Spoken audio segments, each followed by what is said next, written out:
तो welcome back to my channel प्यारे दोस्तों एंड बच्चों। आज मैं आप लोगों के लिए केमिस्ट्री से संबंधित मैं जीके का क्वेश्चन लाया हूं।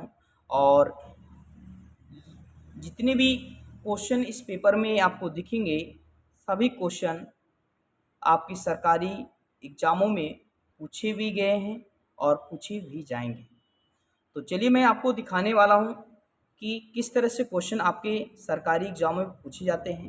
पहले मैं आपको बता देता हूं कि मैं यहाँ जोगिया उदयपुर में मैं अपना एक कोचिंग चलाता हूँ जिसका नाम है advance science zone coaching centre.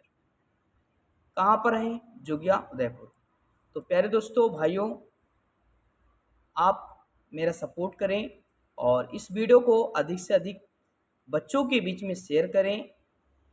और चैनल पर यदि नए हों तो चैनल को सब्सक्राइब कर लें। और मैं एक चैनल चलाता हूं जिसका नाम है रॉयल एडी सर। रॉयल एडी सर।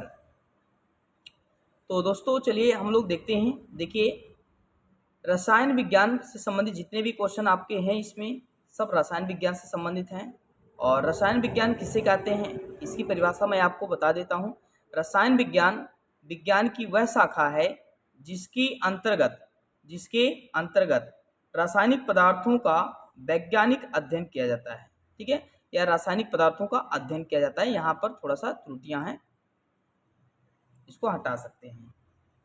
ठीक है, तो रसायन विज्ञान विज्ञान की वह शाखा जिसके अंतर्गत रासायनिक पदार्थों का अध्ययन किया जाता है उसे हम रसायन विज्ञान कहते हैं। ठीक है बच्चों, और रसायन विज्ञान में हम प्राकृतिक ब्रह्मांड के बारे में सीखते हैं और परीक्षण करते हैं और फिर ऐसे मॉडल बनाते हैं जो हमारी टिप्पणियों की व्याख्या करते हैं। और सभी तरह की प्रतियोगिता परीक्षाओं में इस तरह से क्वेश्चन पूछे जाते हैं। जैसे कि आप देख रहे हैं एसएससी हुआ, बीपीएस हुआ, क्लर्क हुआ, आईबीपीएस पीओ हुआ, आरबीआई हुआ, आरआरबी हुआ, सीटेट हुआ, टेट हुआ, बीएड हुआ, यूपीएससी हुआ।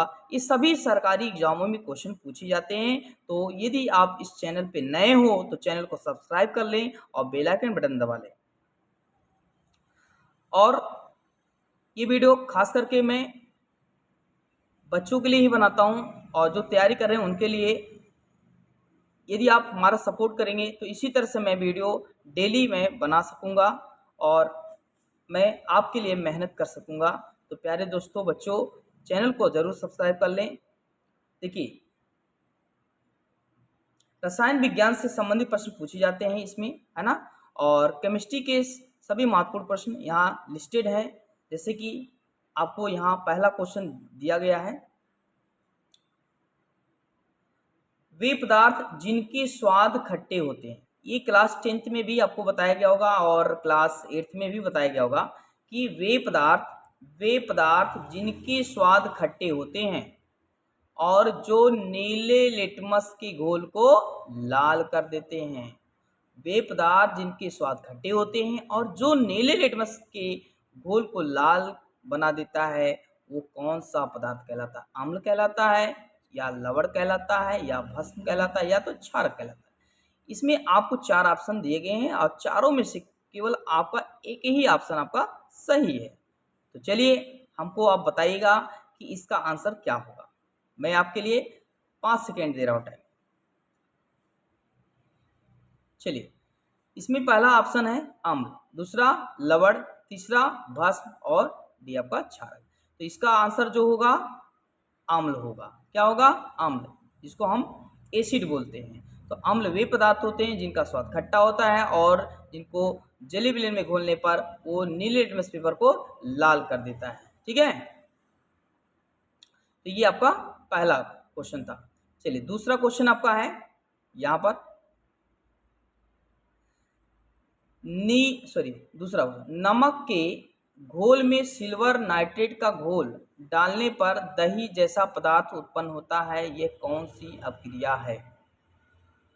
नमक के घोल में सिल्वर नाइट्रेट का घोल डालने पर दही जैसे पदार्थ उत्पन्न होता है, ये कौन सी अपक्रिया है? तो आप हमको इसको जरूर बताइएगा। ये कई बार सरकारी एग्जाम में क्वेश्चन पूछा हुआ है।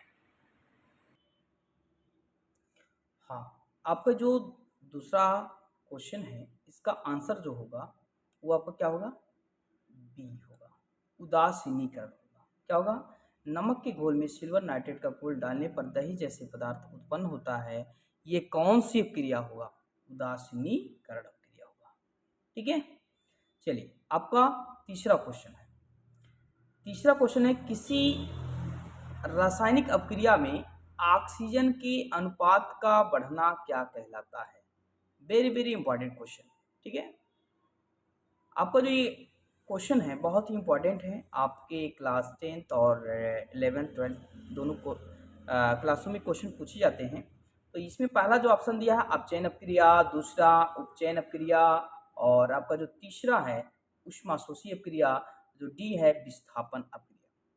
तो किसी रासायनिक अपक्रिया में ऑक्सीजन के अनुपात का बढ़ना क्या कहलाता है, उपचयन अपक्रिया। क्या होगा आंसर इसका, होगा उपचयन अपक्रिया होगा। ठीक है दोस्तों, चलिए अगला क्वेश्चन है कि चौथा क्वेश्चन है, किसी अपक्रिया में भाग लेने वाले पदार्थ क्या कहलाते हैं। वेरी वेरी इंपॉर्टेंट क्वेश्चन, ये क्लास 10th में क्वेश्चन पूछा गया है, और कुछ क्वेश्चन ये सब हैं आपके यूपी बोर्ड और गवर्नमेंटेड जितने भी सरकारी एग्जाम होते हैं, ठीक है ना, सभी एग्जामों में क्वेश्चन पूछे जाते हैं दोस्तों। तो यदि आप चैनल पे नए हो तो चैनल को सब्सक्राइब कर लें, और ऐसे ही वीडियो पाने के लिए आप बेल आइकन बटन दबा लें, क्योंकि मैं ऐसे ही वीडियो आप डेली मैं अपडेट करने वाला हूं। तो आप चैनल पे नए हो तो चैनल को सब्सक्राइब कर लें। ठीक है, आपका जो चौथा क्वेश्चन है, किसी अपक्रिया में भाग लेने वाले पदार्थ क्या कहलाते हैं बच्चा। पहला आपका है ए प्रतिफल, दूसरा आपका जो है अवकारक, तीसरा है अभिकारक, डी है आक्सीकारक। इसमें आपका जो आंसर है ना दोस्तों, इसका आंसर क्या होगा जरा मुझे बताइए। अभिकारक होगा, रिएक्टेंट। जो अपक्रिया में पदार्थ भाग लेते हैं उसे हम अभिकारक कहते हैं। क्या कहते हैं दोस्तों, अभिकारक कहते हैं। चलिए पांचवा क्वेश्चन आपका है, प्रबल अम्ल और दुर्बल क्षारक से बने लवण का पीएच मान क्या होता है। प्रबल अम्ल और दुर्बल क्षारक से बने लवण का पीएच मान कितना होता है, 7 से कम होता है। 7 से क्या होता है, कम होता है। ठीक है ना, 7 से क्या होगा, कम होगा। प्रबल अम्ल और दुर्बल क्षारक से बने लवण का जो पीएच मान होगा वो कितना होगा, 7 से कम होगा। ठीक है, चलिए अगला क्वेश्चन है, क्षारक को जल में घोलने पर क्या मुक्त होते हैं। क्षारक को जल में घोलने पर क्या मुक्त होते हैं। पहला आपका ए है हाइड्रोक्साइड आयन है, बी आपका हाइड्रोजन धनायन है, और सी आपका दोनों आयन है, डी इनमें से कोई नहीं है। इसका आंसर जो हो जाएगा पहला, क्षार को अगर हम जलीय विलयन में घोलते हैं, जल में घोलते हैं तो हमको हाइड्रोक्साइड आयन देता है, अगर हम अम्ल को जलीय विलयन में घोलते हैं तो हाइड्रोजन धनायन देता है। ये याद रखिएगा, मस्त क्वेश्चन है आपका। चलिए अब इसमें क्वेश्चन को है 8वां क्वेश्चन, निम्नलिखित में कौन सा धातु है। इसमें क्वेश्चन कह रहा है कि निम्नलिखित में से कौन सा धातु है।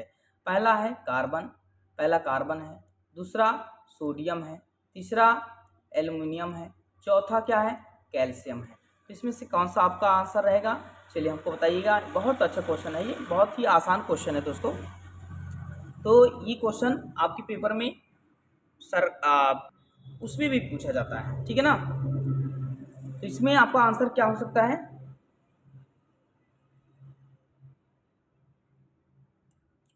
तो इसका आपका आंसर क्या होगा जरा मुझे बताइए। ये पहला 8वां कौन सा उपधातु है, तो आपका जो उपधातु की बताना है आपको। देखिए सोडियम जो है वो धातु है, एल्युमिनियम भी धातु है, और कैल्शियम भी धातु है। क्योंकि सोडियम और एल्युमिनियम और कैल्शियम ये धनायन बनाते हैं, लेकिन ये जो कार्बन है ये ऋणायन बनाता है, क्योंकि ये इलेक्ट्रॉन ग्रहण करता है। जो इलेक्ट्रॉन ग्रहण करते हैं और जो जिसमें धारा आसानी से प्रवाहित ना की जा सके वो अधातु होते हैं।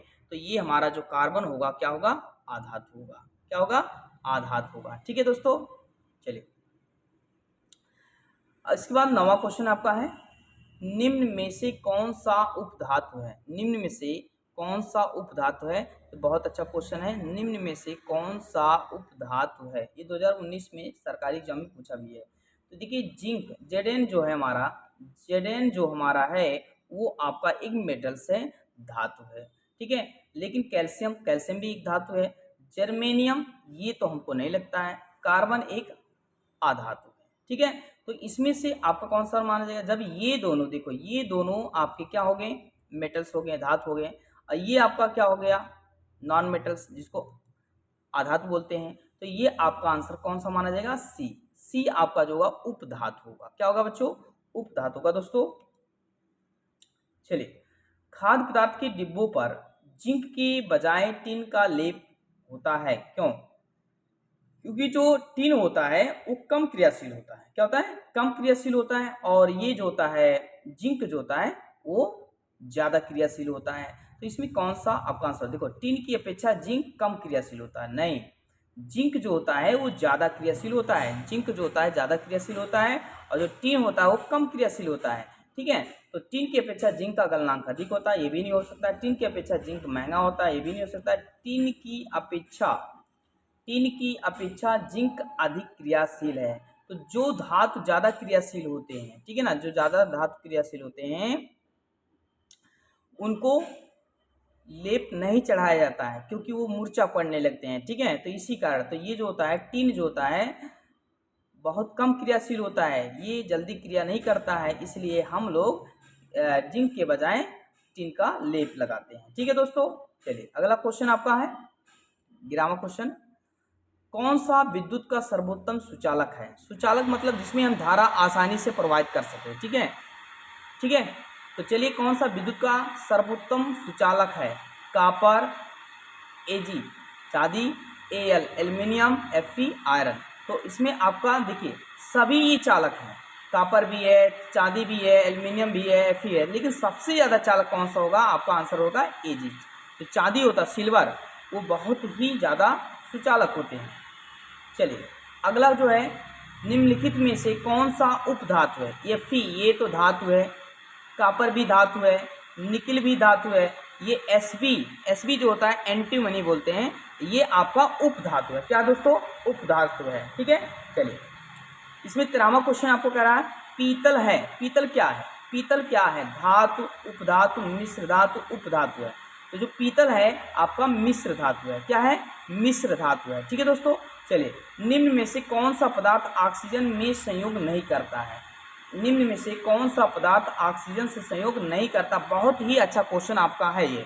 ठीक है, चलिए हमको बताइए। पहला है तांबा, बी आपका गोल्ड, सी आपका जिंक, और डी आपका जो है पोटेशियम।